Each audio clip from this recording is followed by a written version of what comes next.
Ready to go live? Yes, ladies and gentlemen, we are live once again, and this is your somewhat semi-savvy, politically minded host, Abby Kaufman, here on a beautiful Wednesday, June the 10th, 2026, and I hope all is well with you guys. I'm going to kind of jump right into things for a few reasons, and I'm going to tell you what I think is that considering we only have a very, very, very few days left to get our tickets to the UFC at the White House, I thought I would dedicate a little jingle to them. So I'll share with you now.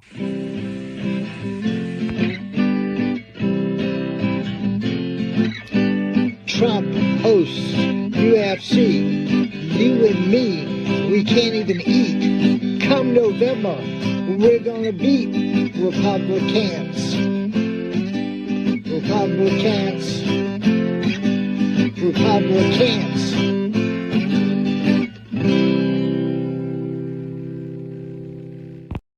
Oh, and ladies and gentlemen, you know what? God. A musician lists for the round of applause, even if he has to hit the applause button to get it.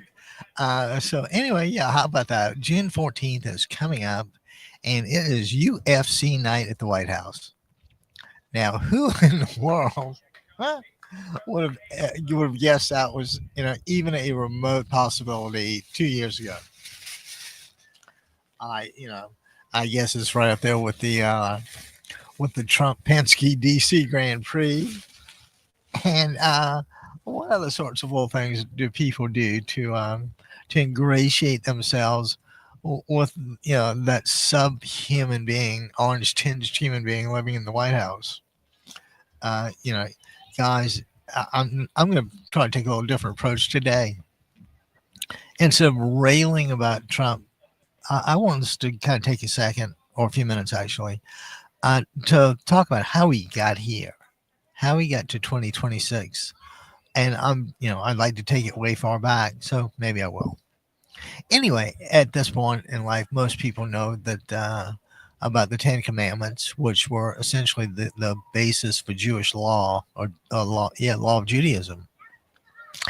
And had the basics thing: thou shalt not kill, thou shalt not steal, thou shalt not lie, thou shalt obey, so on and so forth. Okay, so that's like maybe 5,500 years ago. No, no, that would be like almost 7,000 years ago. Okay, because Christ was obviously 2026, and Jewish religion's been around a while before that. So then, you might remember something about Hammurabi's code and all these different attempts ancient civilizations had to come to some sort of a government, and sometimes it's necessary to think of government as a ruler or leader. And way back when, you would have everything from people, fighting to the death to the right to lead their people to, God knows what. I mean, you just usually went to the strongest person because they, beat the living daylights of everybody that didn't want to go along. So you have this rule by force for a long, long, long time, right? And it goes to, that's why you had kings like King David and King, whatever his name was. So anyway, and when you have a kingdom or monarchy, and monarchy, don't forget, has the root word mono, which means one. Um, the distinguishing feature of a monarchy or kingdom is that one guy, all power rests with the king. All power. The power to judge, the power to try, the power to execute, the power to punish, and even ownership of property. People didn't really own property until I think it was like maybe 1286 or something, the statute of frauds, or maybe even later than that. I don't recall a specific date. But the statute of frauds was an interesting development in the legal world because up until there was just this notion that there are some transactions that were so important that you should always, always, always have a writing, and that's anyway. That's That's the evidence. Okay, so you got to have a written code. And let's keep fast forwarding. But in these kingdoms, there were really one need for a codified code because codified code. What other kind of code is there? A codified code, and what you had was, I said the king, whatever he wanted to do, he did. He ordered, he would take. It's kind of being the king, right? So fast forward through like the Vikings settling Europe and all the havoc they wreaked on England, or I guess it was Britain back then.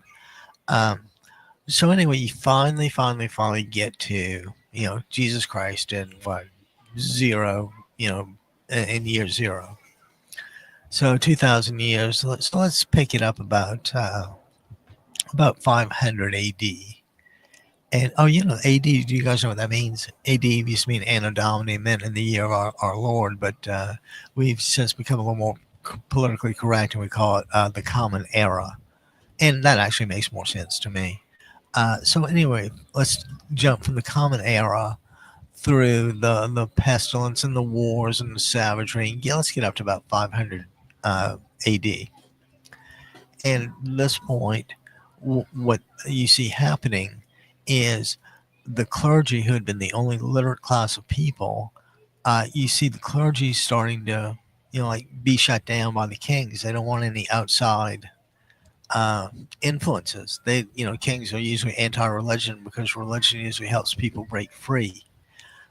So anyway, so you have this destruction of books, and just knowledge just perishes, more or less. And it stays like that for almost 1,000 years to 15. Well, actually, let's take it back a little bit. But anyway, it lasts long. The Dark Ages had started then, and they lasted, I don't know, you could say 1,500. But even before the Dark Ages ended in 1,500, which is only 500 years ago, right? That's pretty recent from where we are now. And so way back then, you had the Normans, which were the Vikings, the men from the north, coming down and settling Gaul and all that, which is now Germany and France. And of course, from there, they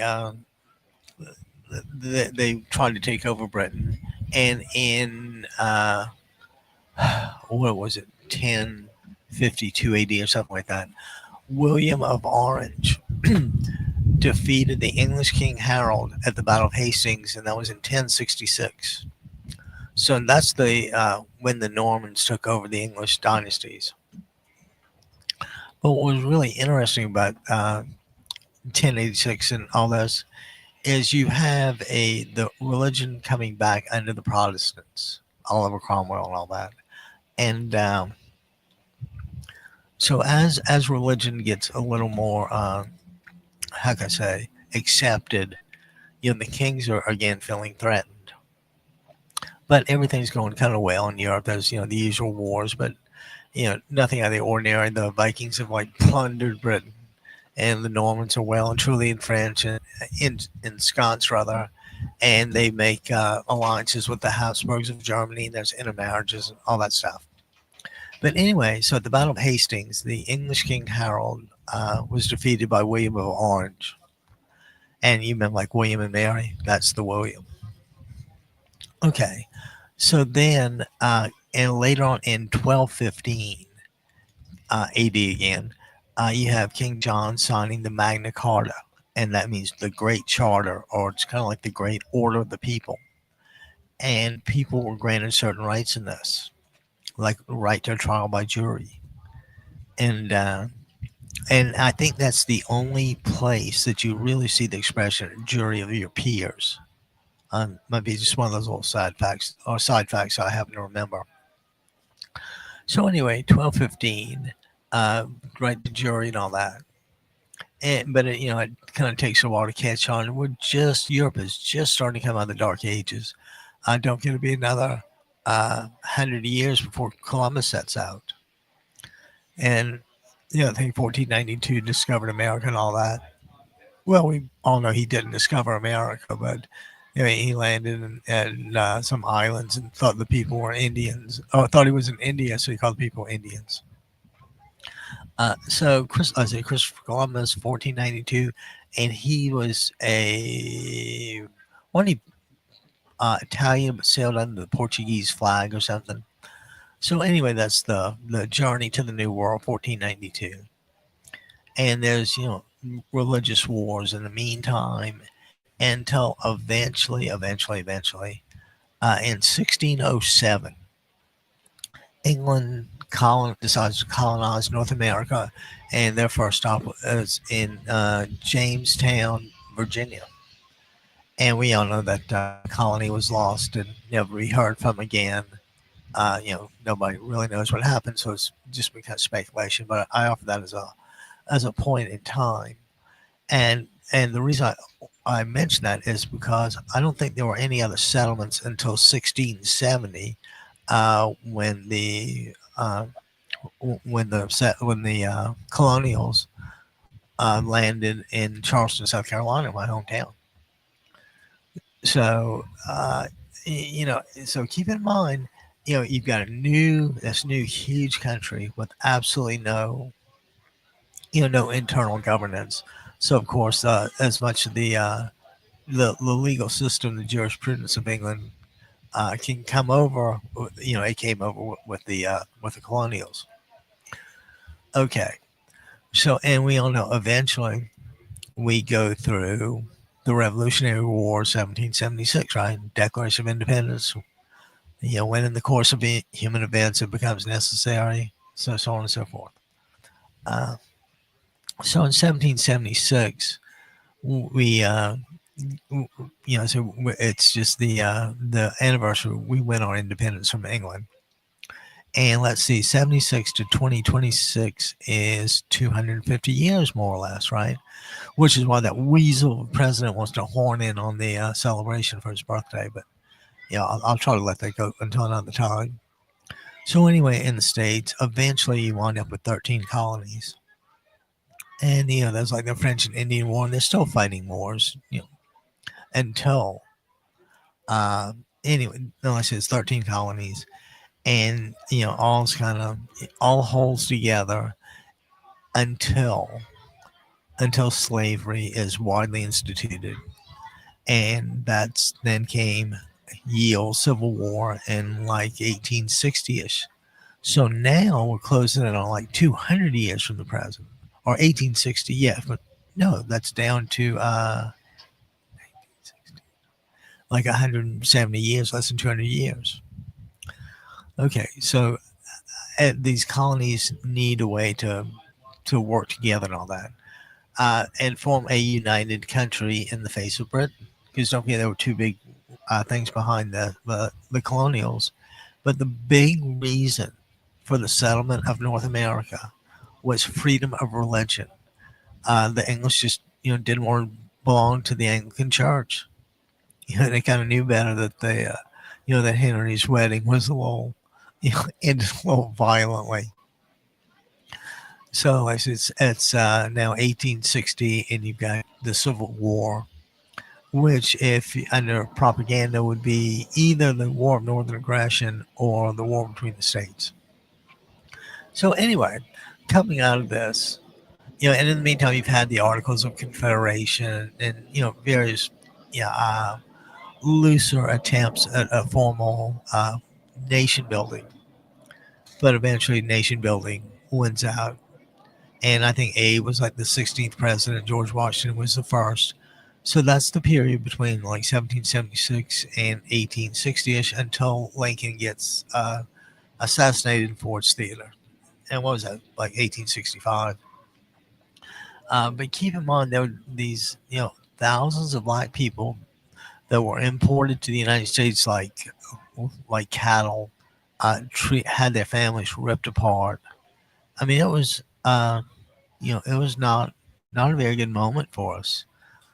We didn't respect the Africans as human beings, and just because of skin pigmentation and an uninformed bunch of people about black people in the lost tribe or the bad tribe or whatever it is. Somehow religiously they found a way to to dominate and discriminate against fellow human beings en masse. So, and keep in mind, as bad as slavery was, you know, usually economically, at least there was a roof and some food, which was, like I say, marginally better than foraging for yourself. But it was the system as it existed until the end of the Civil War. And I want to mention an event that really doesn't get enough enough attention, is that in Texas, they waited 2 years until after Lincoln issued the Emancipation Proclamation to say that, oh, no more slavery. They kept black people, enslaved for 2 more years, just taking advantage of ignorant of an oppressed people that had no way to know what's going on. I mean, it's all like, hey, not a whole lot of people could read or write in the first place, and an African slave was probably, not one of them. I know you heard stories about plantation owners taking a black man or woman under their wing and all that stuff, but believe me, that was maybe 1 in 1,000, 1 in 10,000. That didn't happen very much. But matter of fact, did you know that in 1860-ish, or more or less, do you know what the going price was for an able-bodied black male to be a slave? The going rate was $3,500, and this is $3,500 in 1860. This is just huge money. So there's some minor bit of consolation in knowing that most people don't willingly destroy their investments. And as cruel as that is, that was an economic calculation at the time. And just as a matter for the record, I do think that that African Americans are entitled to some sort of reparations. I have no idea what form they would take or who they would get them, but we need to accept the fact that, and I think we largely have, even though the South hasn't, that slavery was wrong not only in practice but in theory. And based on the hold that the Republican Party has on the South, I wouldn't bet on that changing anytime soon. Okay, so at least now you've got a strong federal government that's survived a civil war. The North and South are reunited after the Civil War, if indeed they ever left. And I always kind of point out Lincoln's hypocrisy in that, why was it okay for us to separate from Britain, but not okay for the South to secede from the North? I mean, I can make arguments on either side, but that's usually one that's kind of overlooked. Okay. So then, as if slavery wasn't bad enough, you had thousands of people just turned out on, just experiencing freedom with nowhere to go and no way to make a dollar, no way to feed themselves. So it was, the situation was not a good one. And on top of that, we have now entered the era of Jim Crow. And that's like the Ku Klux Klan, in which people, particularly in the South, just outright discriminated against the black people. And they, the combination of ignorance and resentment and God knows what. But and Jim Crow was like a series of unwritten laws that were more or less mob rule. Like in certain places, a black person wasn't allowed to be out after sunset. Or, I remember to this day, the lunch counter at the local Woolworths having a white section and a colored section. There was a horrible thing to say, a monument to John C. Calhoun on Calhoun and King Street, and there were drinking fountains labeled white and colored. And this is recent history. And, that's kind of the basis, or one of the bases for Democracy Radio Network, is that it's just not right to keep people down or out for any given reason. If we take advantage of the diversity we have, then we can then we can build something really great. But if everybody was homogenous, everybody was more or less the same, I don't really think anybody would be really happy about that and would be extremely unproductive. Uh, so anyway, but I digress. So you've got this horrible discrimination. Black people are lynched, and minor offenses would give them life terms, and a horrible place like Parchman Penitentiary in Mississippi. And oh, by the way, I think that Parchman's up in the Delta. But there's a blues album by a fellow named old English fellow named John Mayall. I think he died not long ago, and he does a song about Parchman Farm. So it's the topic of legitimate blues songwriting. Okay, so we go through this period until, and keep in mind this, I've kind of overlooked World War One and the World War Two and the Korean conflict, and I've got to note that black people served in those units. Uh, I'm sorry to say they were usually segregated. Um, wiser people knew better, but it was a world war, and I wasn't there. So I can only assume this was one of those things that was absolutely positively necessary that everybody serve, or else or else we would just lose. Kind of like what we're experiencing in Iran, just as a quick analogy. So anyway, let's fast forward through World War One, World War Two, Eisenhower, Nixon, and pick it up with, like, how about we pick up with where I think modern history started. I think modern history started in 1960 with John Kennedy's election. And and if you don't mind, we'll just kind of use that as a dividing point, whether you consider that appropriate or not. I'm just going to use it as a reference point. Excuse me. And so many Kennedys elected. Young, handsome guy beats the living daylights out of Richard Nixon, the conservative from Yorba Linda, California, right here in Orange County, not too far from. Anyway, let's not give him much publicity. So you get Kennedy and Camelot and all that. Kennedy gets assassinated, but Kennedy gets us into Vietnam. So he gets assassinated, and Lyndon Johnson takes over. And Johnson takes over this hugely unpopular war, but I don't think he quite knows what to do about it. So he keeps fighting the war, and he doesn't know it, but he's getting really inaccurate reports as to the war's progress from the military. And at the same time, you have black people becoming aware of their rights, largely through some people like John Kennedy from Massachusetts, which was a progressive state, and they were from a relatively progressive family. So you have people just protesting. We want our civil rights. We are people under the Constitution, and I don't think the right for black people to vote was ever formalized until who was it? One of the black leaders pressured. Who was it? One of the black leaders pressured Johnson's, and Martin Luther King is who it was, pressured Johnson into enacting the Voting Rights Act.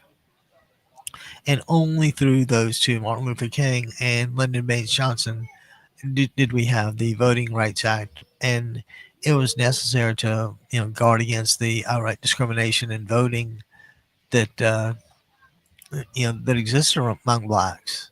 Another favorite tactic is when a black person would show up to the polls, they'd say, "Oh, there's a literacy test. Can you read this?" And slave didn't go to school, so he says, "No, sir, I can't." He says, "Well, you can't vote." Or in other times, they'd ask you to pay a poll tax. You here to vote? Yeah, well, it'll cost you $1. Well, I ain't got $1. Well, you don't vote. So those sorts of indignities, just outright wrongs that were that black people had to deal with because us, people like me. Well, I mean, not exactly people like me, but you know what I mean. So anyway, you get the Voting Rights Act. Now, keep in mind that you've got all this time. You have what 330 something representatives and 100 senators, kind of governing the country more or less united.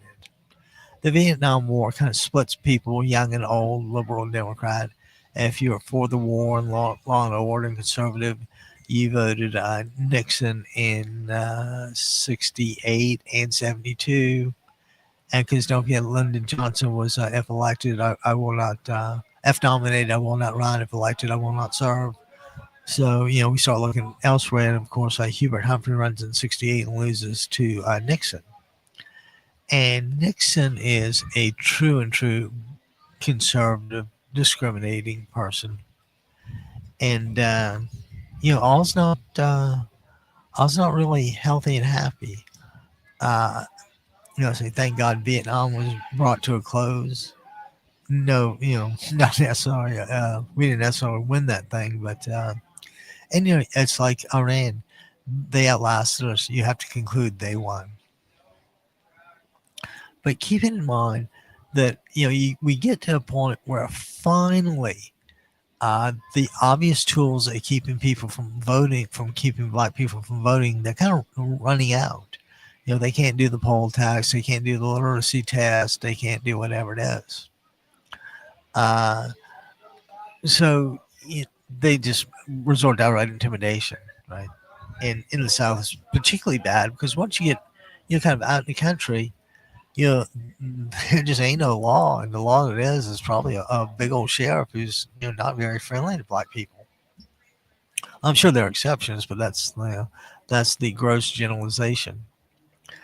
But keeping in mind that the major accomplishment was to go from colonies to the Articles of Confederation to a more formal constitution where a United States of America is established.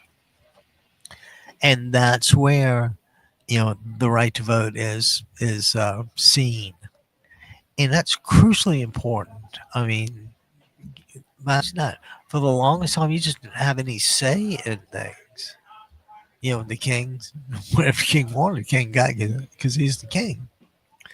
But now you've got a system of representative government representation, and of course that's how you accumulate power. Is you get elected to office, and the office is the blank blank blank of the United States of America. So it's nice and official, but it's not like this is easy to be done. And we both know there were ups and downs and back and forth from, I'll say from 1960 through Kennedy's assassination, through Johnson, then Nixon twice in 76, until 76 brings up Jimmy Carter, and 1980 brings up Ronald Reagan. And I'm going to skip to Ronald Reagan because he's kind of an important figure in voting.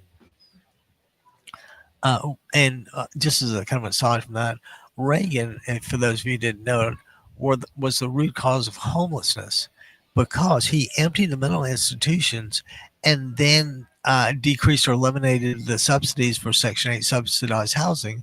So you had a cajillion people being thrown out on the streets and no place to go. And, that's kind of my definition of homeless. Just, God on a limb.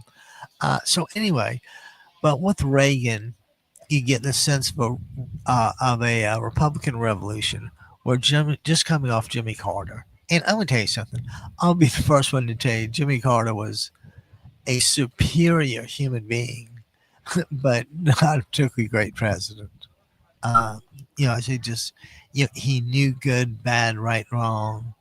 I think it's just a combination of things that didn't really help. And there was another Iranian crisis where Iranians had taken some Americans hostages over there, and Carter's trying to negotiate them back. And Reagan says something like, "They better be released, when I get in, or else." So what do the Iranians do? They hold on to the hostages. They don't release the hostages until Reagan comes in. And they're afraid of Reagan. We want to keep him, right?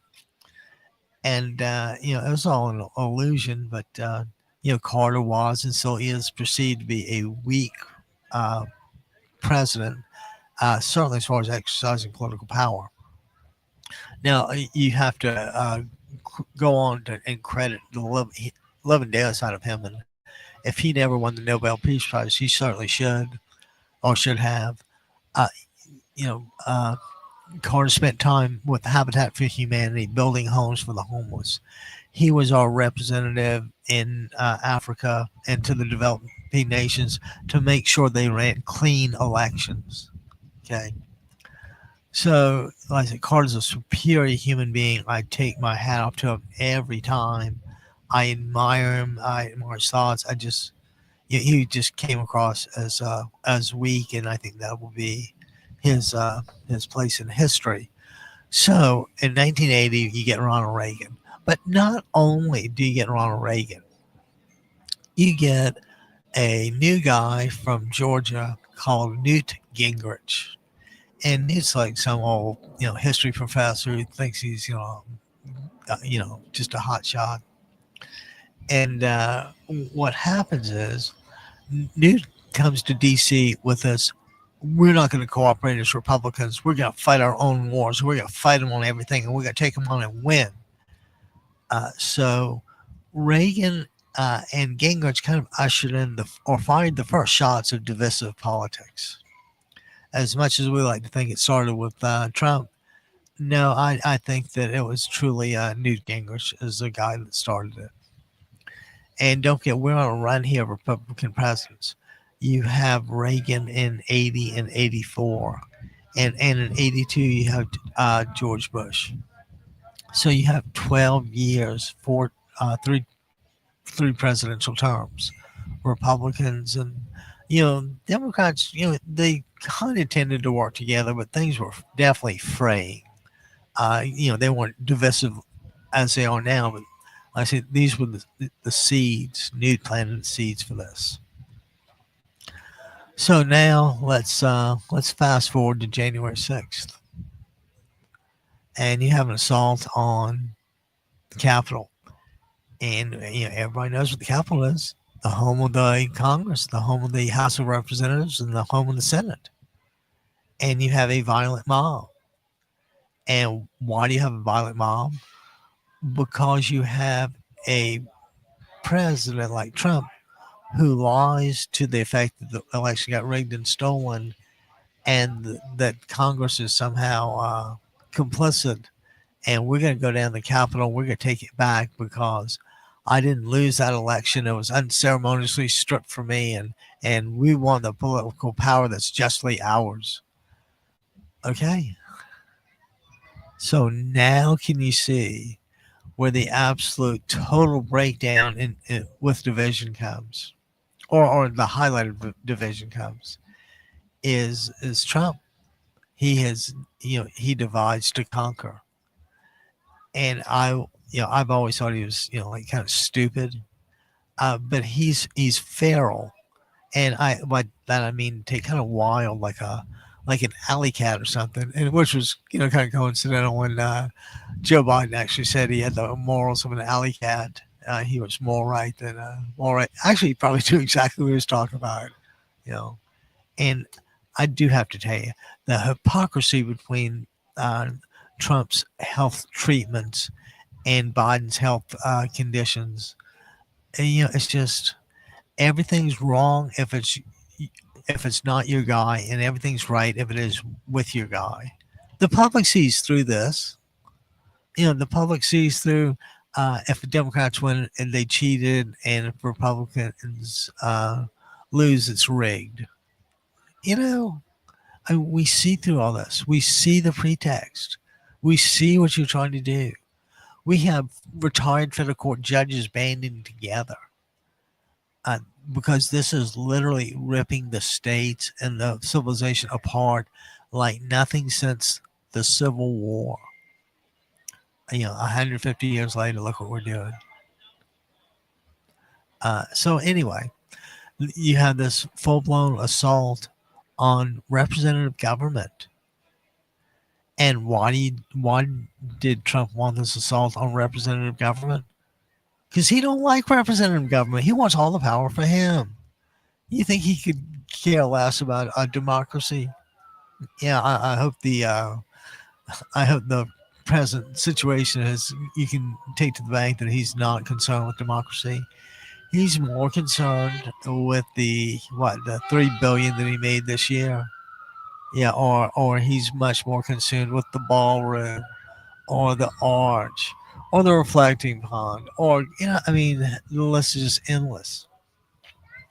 And just to show you how much he disrespected everybody, let's he alone added almost $4 trillion to the deficit.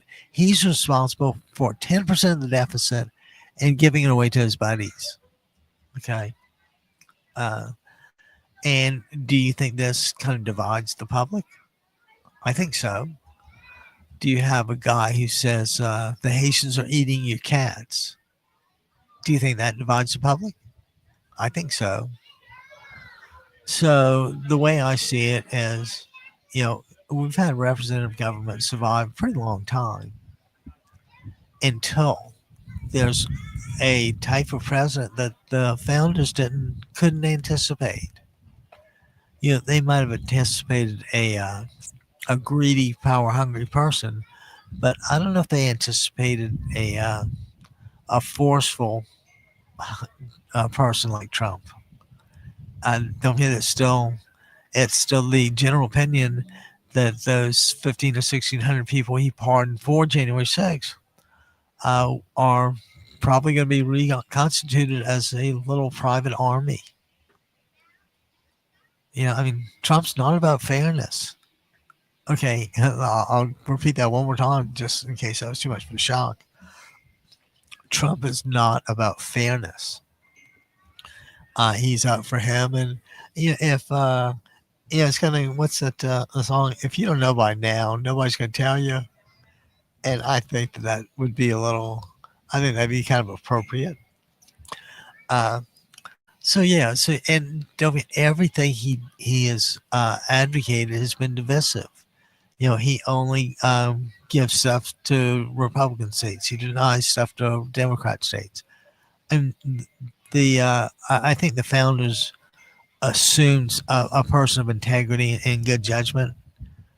They didn't assume someone would lie to this level. And don't forget, there's a reason that they call it the big lie. It's not a coincidence. It's the big lie because it was the original big lie.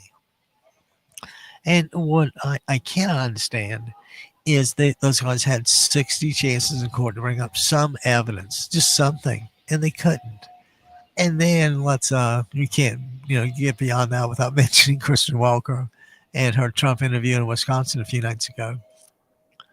Guys, if that didn't leave you shaking, I don't know what will. And now, don't forget, Kristen Welker.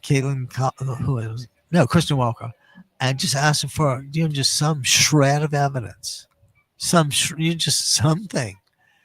And Trump gets indignant, of course. Well, we've got evidence that hasn't been presented yet. Like, well, obviously, if you have it, you really should have presented it one of those 60-something times, you idiot. And the guy gets really indignant about this. And finally, Kristen Welker asked him. Kristen asked him what was the question? What did she say? What is your evidence to believe that January 6th was a peaceful day at the Capitol? Have you not seen the film? How do you know? And Trump says, I know what my people tell me and what I hear. And what I see. So everything he believes, if he believes in anything at all, is secondhand. It's not just unbelievable. That means that he has no independent news source or information source, so to speak. And it's not like the guy's got an inquisitive mind anyway. He's just... everybody knows what he is by now. I'm really tired of. I mean, I'm not necessarily tired of the name calling. I'm just tired of the lies. I'm tired of being told that you know food is going down, and when I go to the grocery store and it's over $5 for a bag of potato chips. No, when I go to the gas station, pay almost $7 for gas. I don't feel very good. And when someone tells me that's not what's going on, I'm like, the hell it isn't. I've got evidence. I can show you my gas receipt. Uh, so, and trust me, Trump will find fault with the inflation figure that came out today. 4%, by the way, the highest since 2023. And let's see, we had everything more or less. I'm not gonna say we didn't have everything under control, but the Iranian war just complicated all the other poor policy decisions that no one in the Trump administration owns up to, because in their minds everything is hunky dory. Is everything hunky dory with you? I should have asked you to call in sooner at 949-629-3820. And let us know if everything's hunky dory with you. Are you happy about gas? Did it come down where you are? Did it go? What's it doing? And how about going to the old grocery store today? I noticed, salmon was like $20 a pound. Yeah. Oh, and I went to a restaurant yesterday for lunch. Just a neighborhood Mexican restaurant that got really good write ups, and lunch was $25 before the tip. Uh, I just don't see things going down. Matter of fact, my Starbucks coffee is now $3.75 instead of $3.35. So please, God, tell me what am I missing? And the truth of the matter is, we know is when it comes to truth, I use this expression a lot. When it comes to truth and the ability to tell the truth, Trump ain't got none. I mean, Trump ain't got any. Okay, he has absolutely no ability to tell the truth. And I say people think, oh, geez, give him a chance. For what? Wasn't January 6th enough of didn't that show you something? Didn't that kind of give you a mild hint that maybe this guy shouldn't be the president of the United States? You would think that, what is the deal here? Oh, no. So you would think something had gone wrong somewhere, huh? And keep in mind, the poopy dude's just starting to get ready to hit the fan. I thought it was going to hit the fan a lot sooner. I don't know if that was wishful thinking, but I think it would be worth taking a moment and let's see. Trump always brags about the stock market's doing well. Well, that doesn't help everybody, does it? And what I'm curious to see is everything was down like 500 points across the board earlier, and I want to see if it is now, because I am back, ladies and gentlemen. I am back, or we are back at our secret undisclosed location on Newport Harbor in beautiful Newport Beach, California. And let's see here, we need that old Wi-Fi hooked up here. Okay, well, I'm doing this on my phone, so I don't have to break away from you men, women, boys, girls, ships at sea. We got you covered. Anyway, let's see if the old poopy doo is hitting the fan. By the way, that was a thing that my mother would always say, the old poopy doo. Okay, 500. Oh, good. Now the Dow is down like 800 points.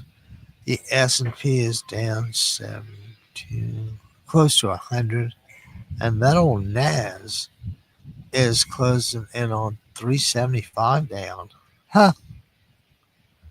Well, and the best part is, as it is now, the Dow is just about 50 grand. Wouldn't it be nice to watch it drop like a rock? And I'll talk about that. I want to talk about prices dropping for a second. And let's say, I like the national parks in Utah, and once every blue moon, I get to go. And like I said, when I do this, I kind of look around at the at what's going on politically next door, or almost next door in Utah. And as much of an outlier as that is, being a largely Mormon state, I think you're starting to see some signs of slight progression there. It might be wishful thinking, but anyway, we'll go on from there. And guys, like I said, hate to keep doing this, but 10th, that only leaves 4 more days to the old UFC. And it's funny. I keep reminding my Republican buddies about this at the gym in the morning, and they don't seem to think it's particularly funny. Yeah, go figure. I kind of thought I had a universal sense of humor, but apparently, and I probably do. I'm probably closer to having a universal sense of humor than they are to having a sense of reality. Just to go out on a limb like that. Okay, so like I said, the as of now, the big deal staring us in the face is Iran. The bigger picture has always been Trump himself. So I say now you can see I'm slowly weaving my way back into Trump. Oh, you know what? Before I do that, let's go back for a second. And there was about prices dropping, and I know for a fact because I go to Utah periodically that houses in the middle of unlike Torrey, Utah, or Hurricane, Utah, one of those kind of places, are like $400,000. Okay. So, and you can rest assured that it's financed, that the guy didn't, he didn't write a check for it. Okay, so you got cajillion houses all over. And you know what? I should have, and I picked $400,000. I picked Utah just to show you how expensive things are in the middle of nowhere. So he's got a $400,000 asset on his books. The bank that lent it has, of course, a debit of, the 400 grand, and he keeps paying the mortgage. And let's say Trump actually crashes the economy hugely. And let's say the house that people would pay $400,000 for have decided they'll only pay $300,000 for. So at this point, you've got a guy who's lost 20% of his equity, and now is in danger of losing his home. But that's not the huge problem. The huge problem is the bank.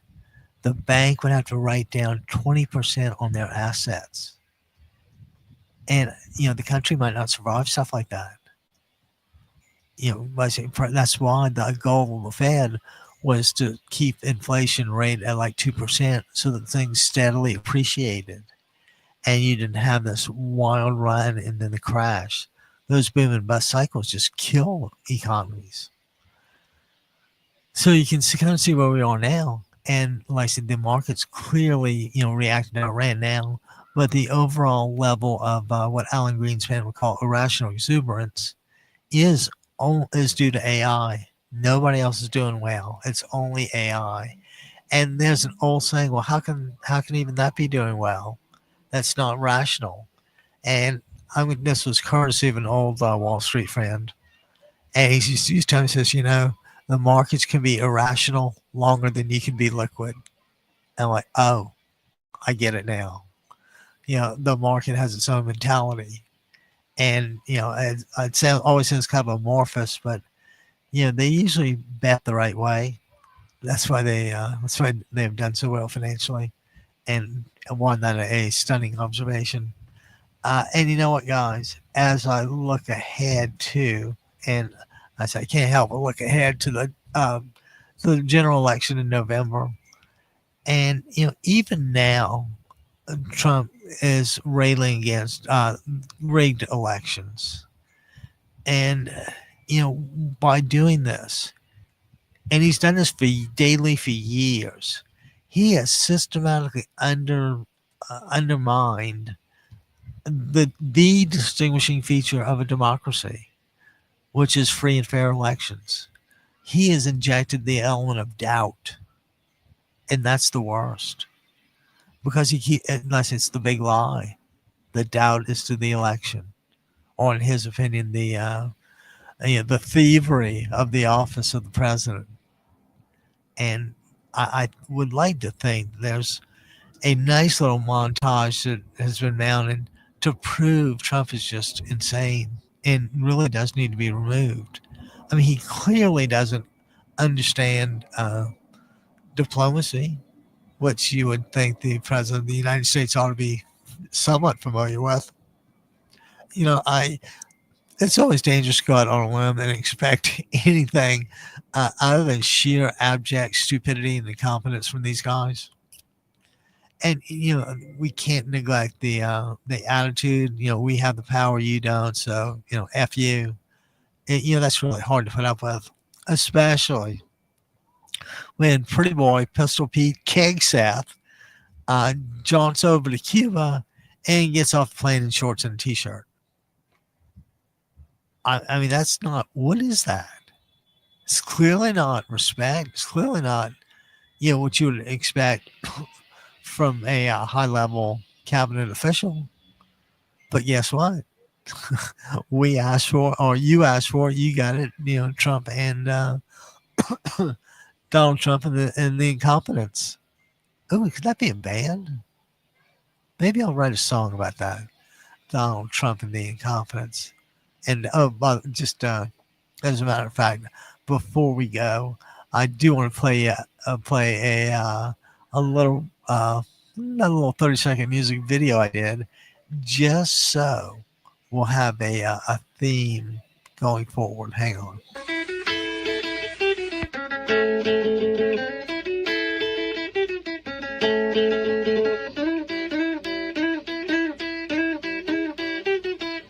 Roll those Republicans. We're going to roll those Republicans. We're going to roll those Republicans. We're going to roll those Republicans. We're going to roll those Republicans every time.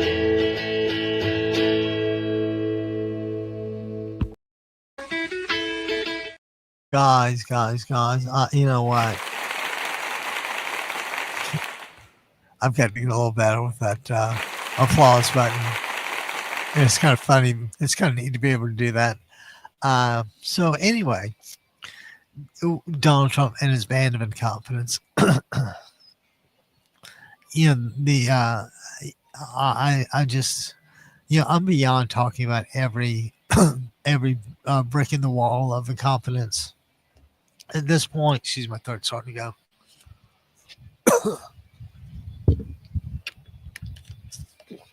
At this point, there's no real need, for us to name everything.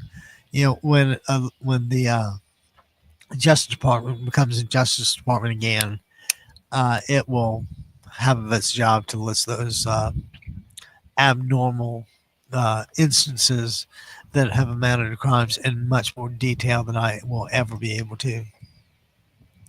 So, guys, like I say, it's Wednesday. You know what? I didn't tell you about didn't ask you to call in lately.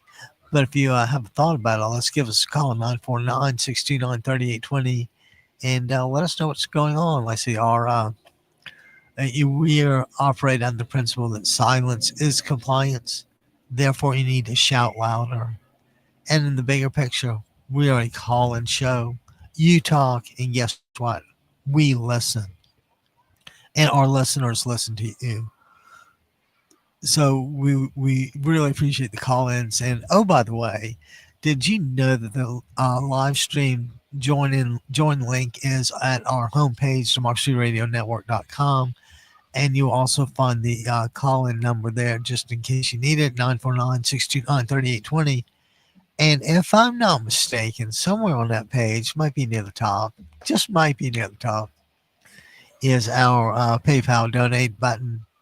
And I tell you guys, I don't usually ask people to click on it or tap it or or do whatever it is that hit it. Don't do any of that, because I don't want you to hit it or tap it or anything like that. What I want you to do is to smash the 11 daylights out of it and make a few contributions here, so old Ab can pay for the old car repairs, then that'd be awfully nice. But guys, I see you've been always been super. You really do keep me going, and like I said, it is so nice to be back at our regular broadcast location.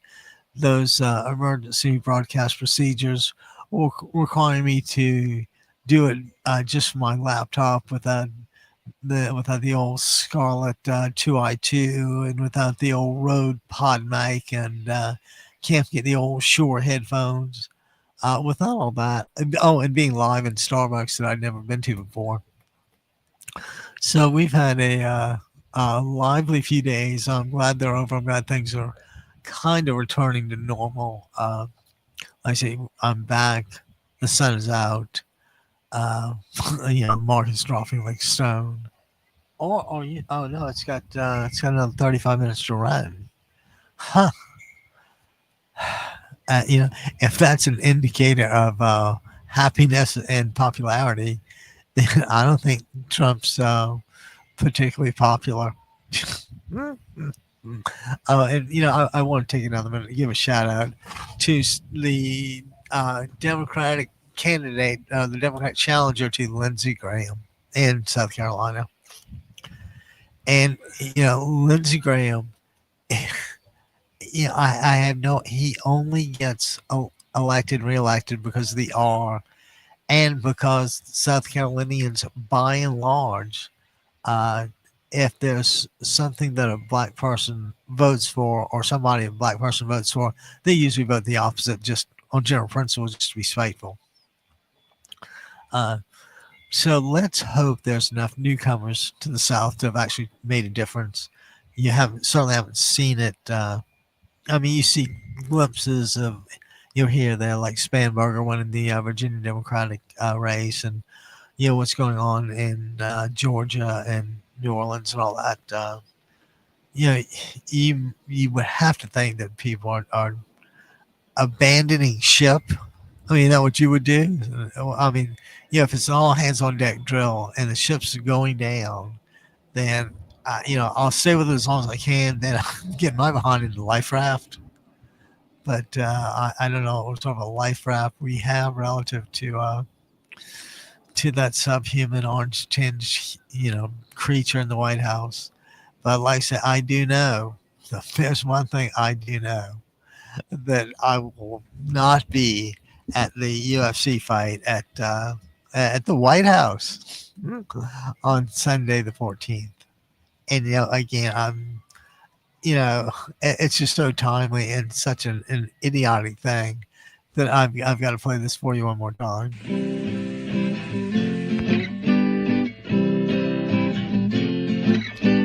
Trump hosts UFC. You and me, we can't even eat. Come November, we're gonna beat Republicans. Republicans. Republicans.